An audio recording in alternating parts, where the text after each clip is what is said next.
श्री स्वामी समर्थ. काही मंत्र मी इथे देत आहे ज्यामुळे तुम्हाला त्या गोष्टीसाठी याचा नक्कीच फायदा होईल.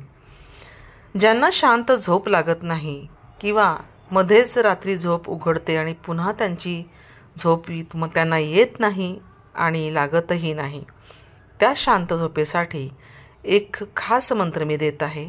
तो म्हणजे या देवी सर्वभूतेषु निद्रारूपेण संस्थिता नमस्तस्यै नमस्तस्यै नमस्तस्यै नमो नमः.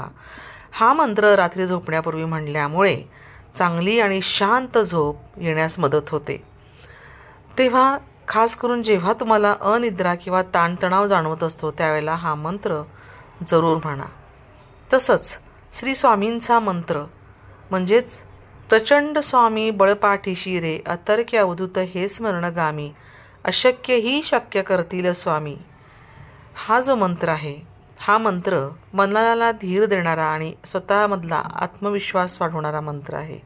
हा मंत्र रोज तुम्ही संध्याकाळी देवाच्या समोर म्हणताना एका ग्लासात पाणी घेतलं आणि हा मंत्र म्हणून ग्लासावर हात ठेवायचा उजवा, म्हणजे उजव्या हाताचा तळवा ठेवून मग हा मंत्र म्हणायचा. त्यामुळे त्या पाण्यामध्ये आपण म्हणणाऱ्या या मंत्राचं सामर्थ्य उतरतं आणि तो मंत्र म्हणून झाल्यानंतर ते पाणी आपण तीर्थ म्हणून प्यायचं. त्यामुळे मनाला धीर मिळतो, आत्मविश्वास वाढतो, भीती नष्ट होते. तिसरं म्हणजे रामनाम, म्हणजे जसं राम रामेती रामेती रमे रामे मनोरमे सहस्त्रनाम तत्तुल्यम रामनामावराने. हा जप केल्याने मानसिक शांतता मिळते. असं म्हटलं जातं की हे विष्णू सहस्त्रनाम जपासारखेच आहे.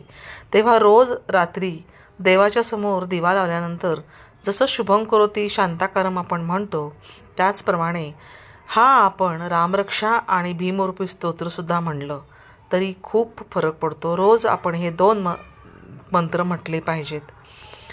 आणि नाहीच जमले तर कमीत कमी आत्ता जो सांगितला राम रामेती रामेती रमे रामे मनोरमे सहस्रनाम तत्तुल्यम राम नाम वराने एवढं म्हणलं तरी फायदा होतो.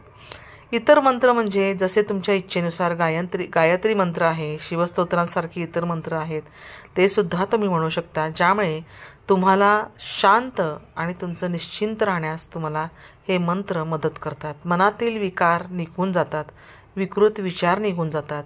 या मंत्रांमुळे तुम्हाला शांती मिळते मनाला आणि तुम्ही सौख्य प्रदान करू शकता.